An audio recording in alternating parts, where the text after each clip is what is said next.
Assalamualaikum warahmatullahi wabarakatuh. Anak-anak, mari kita berdoa terlebih dahulu sebelum kita mulai pembelajaran hari ini. Bismillahirrahmanirrahim. Rabbi zidni ilma warzuqni fahma waj'alni minas solihin.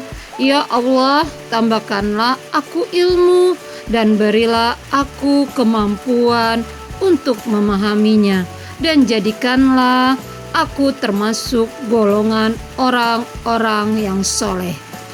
Pendidikan Agama Islam kelas 4, pelajaran 7, beriman kepada malaikat Allah. Cermati dan bacalah ayat berikut. Kullun amana billahi wa malaikatihi wa kutubihi wa rusulih. Artinya, semua yang beriman kepada Allah, malaikat-malaikatnya, kitab-kitabnya, dan rasul-rasulnya. Anak-anak, ayat di atas menjelaskan kepada kita bahwa orang-orang yang beriman sudah pasti beriman kepada Allah, malaikat-malaikatnya, kitab-kitabnya, dan rasul-rasulnya. Makna beriman kepada malaikat Allah. Anak-anak, tahukah kalian makna beriman kepada malaikat Allah? Berikut ini ada beberapa makna beriman kepada malaikat Allah. Yang pertama, meyakini bahwa malaikat itu ada meskipun tidak bisa dilihat. 2. Meyakini bahwa malaikat itu makhluk ciptaan Allah dan tidak boleh disembah. 3. Meyakini bahwa malaikat memiliki sifat-sifat khusus seperti selalu patuh kepada Allah, tidak mati, diciptakan dari cahaya, tidak makan dan tidak minum, dan memiliki tugas-tugas tertentu. B. Tugas-tugas malaikat Allah. Berikut ini adalah nama-nama malaikat dan tugas-tugasnya yang harus diketahui oleh setiap muslim. Yang pertama, Jibril adalah malaikat yang bertugas menyampaikan wahyu. Kedua, Mikail adalah malaikat yang bertugas menyampaikan rezeki. 3. Raqib adalah malaikat yang bertugas mengawasi dan mencatat amal perbuatan baik manusia. Keempat, Atid adalah malaikat yang bertugas mengawasi dan mencatat amal perbuatan buruk manusia.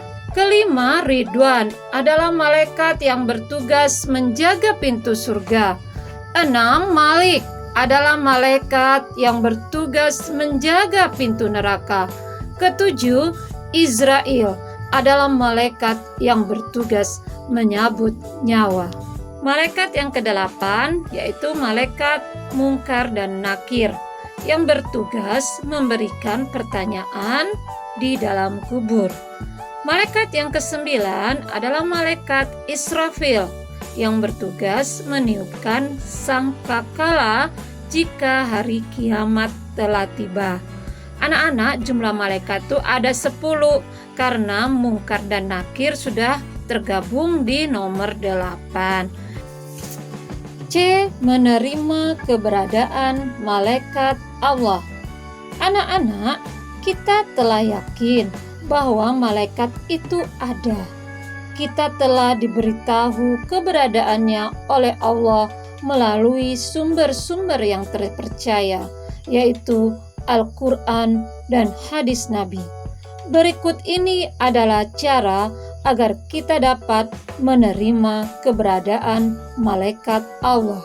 Yang pertama, keyakinan yang pasti bahwa setiap saat kita takut dan ingat kepada Allah karena ada malaikat yang mencatat perbuatan kita dan Allah akan memberi balasannya. Kedua, banyak mengingat kematian.